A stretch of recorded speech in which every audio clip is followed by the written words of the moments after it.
Sometimes, exploring means discovering how much more there is to something than first meets the eye.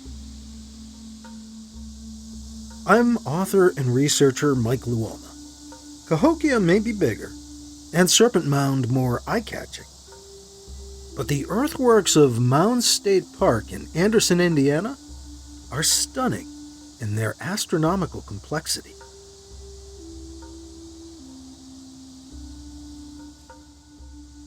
This is the Anderson Great Mound, 350 feet across, about as long as a football field.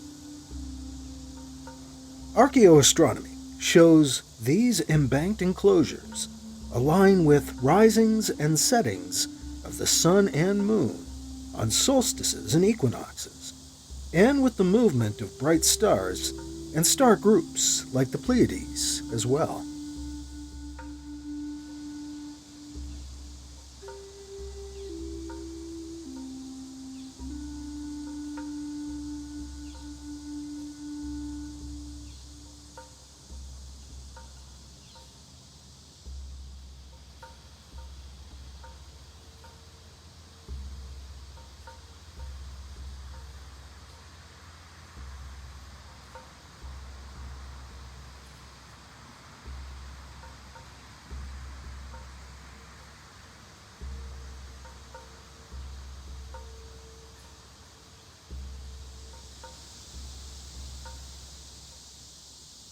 Earthwork B is a small, barely visible enclosure next to Great Mound.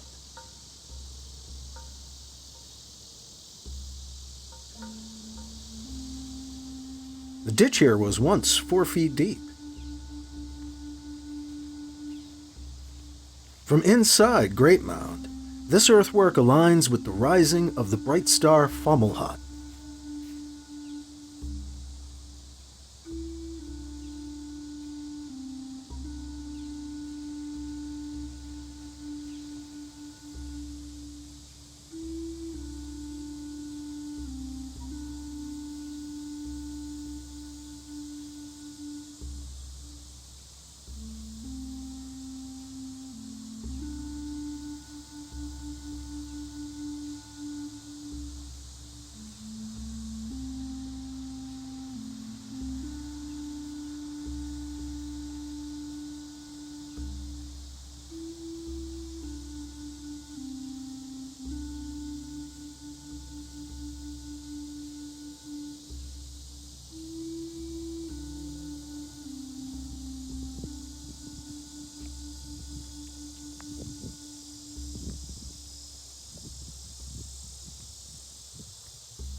Participating with the patterns of celestial objects may have been seen as honoring them, acknowledging them, and the patterns.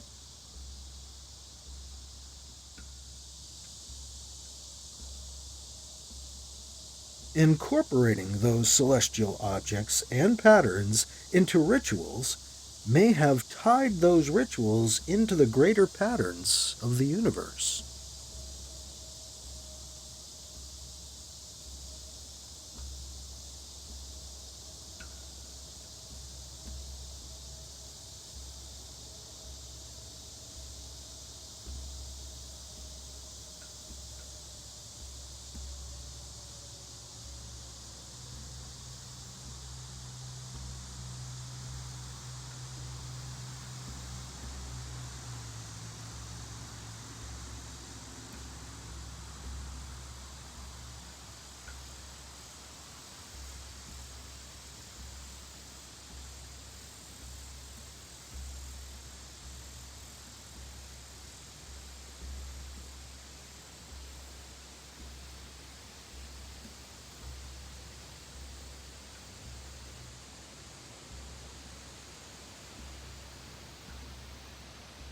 It was perhaps difficult to track celestial alignments on the heavily forested Indiana plains of 260 BC. The earthwork builders were drawn to this relative high ground overlooking the White River to the west. The earliest remains here include clay floors and burnt post holes, whose posts were astronomically aligned.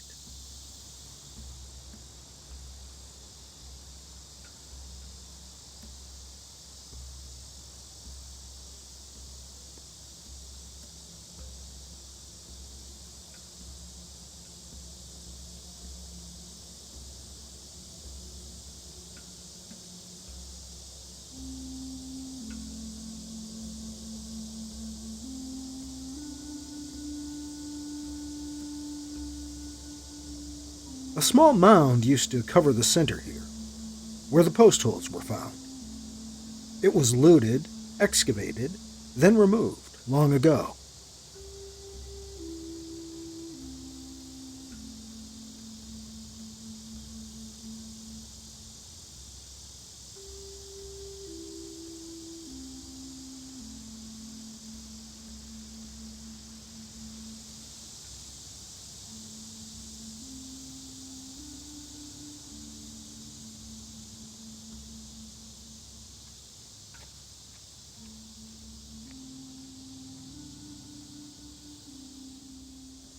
"100 years later, about 160 BC, they began building the embankment and the ditch around the original works.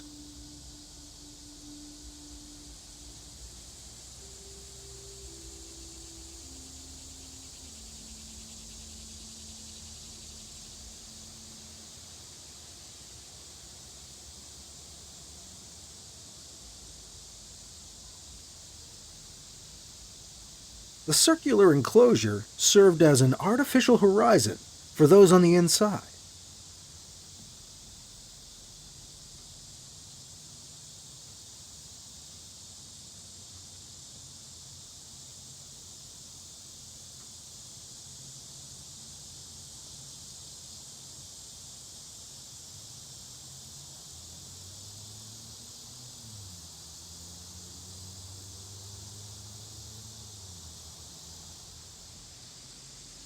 Archaeologists found the rim of the enclosure followed a deliberate pattern of rises and dips, stomped into its design.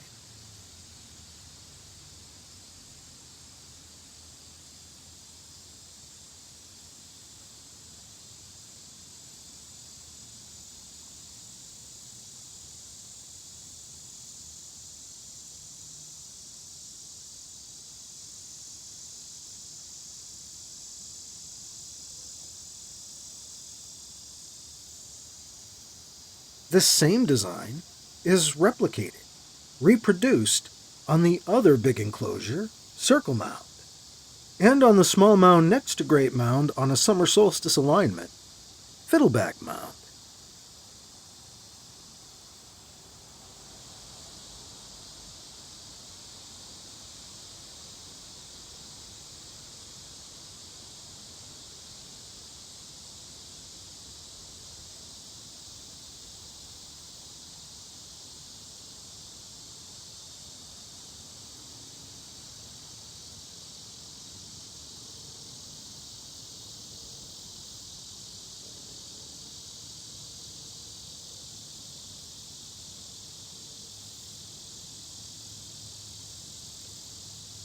The embankment's rim was the visible horizon for those inside the two larger enclosures.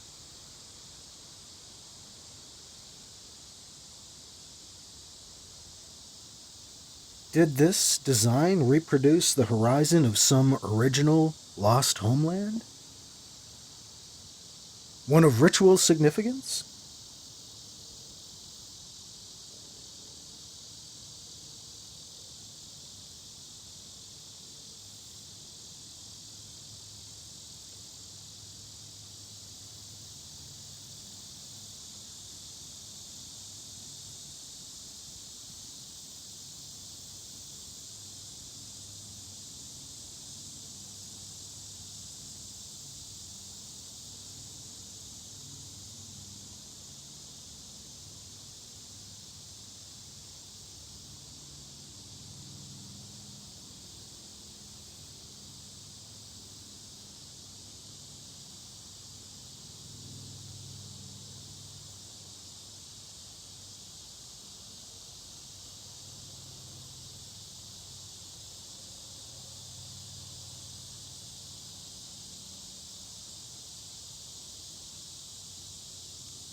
The artificial horizons they constructed, though worn down, withstood centuries, still recognizably duplicated on 3 of these embankments.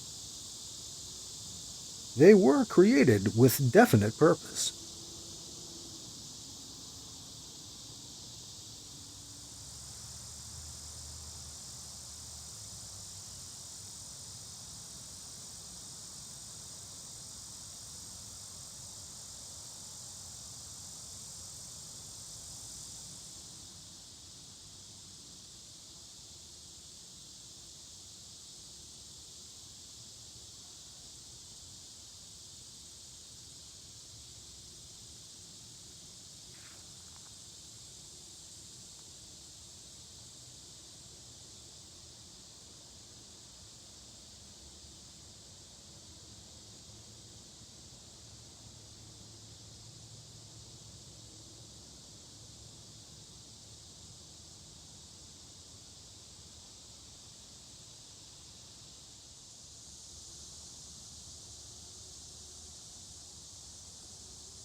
There's not too much left of the Fiddleback Mound.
Work began on the other large enclosure here about 1 AD.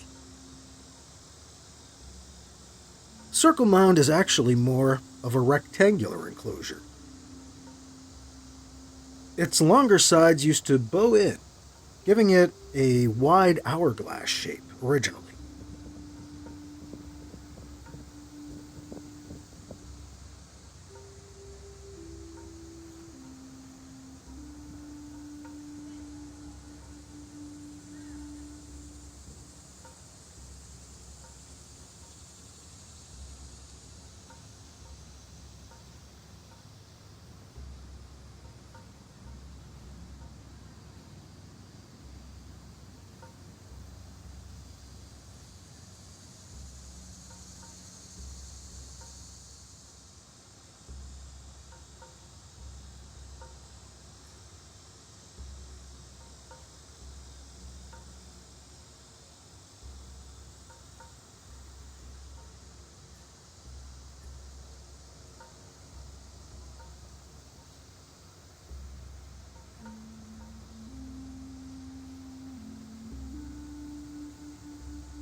Its gateways are oriented to the equinoxes, sunrises, and sunsets, to the east and west.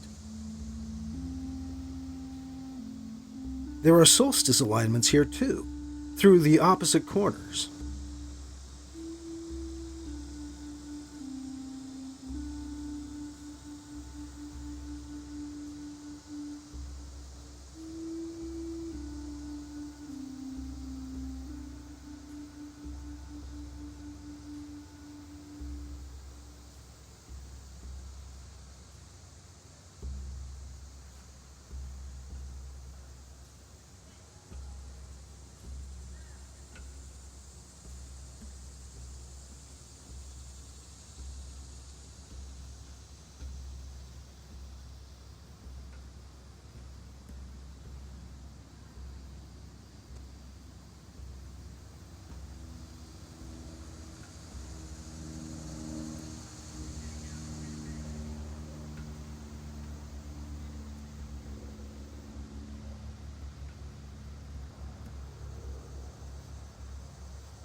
A prominent burial was found in the now missing small mound inside of Great Mound, which dated back to about the same time as the construction of this newer enclosure.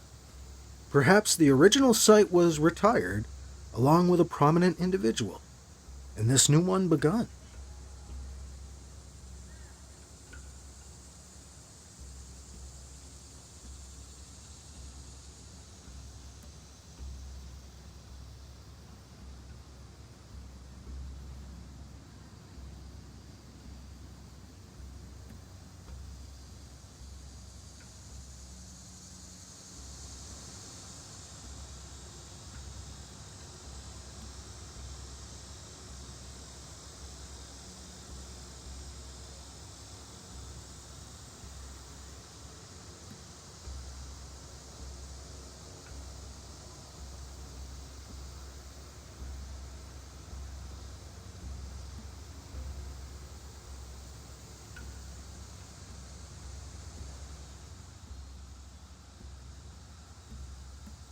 We know little still about the mound building cultures we call the Adena and Hopewell.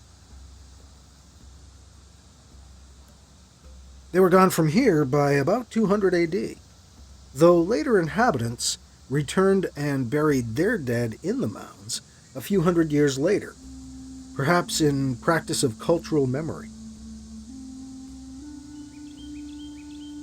Still, what we do know has been revealed in places like this, by earthworks like these, packed with more information than you might think at first glance.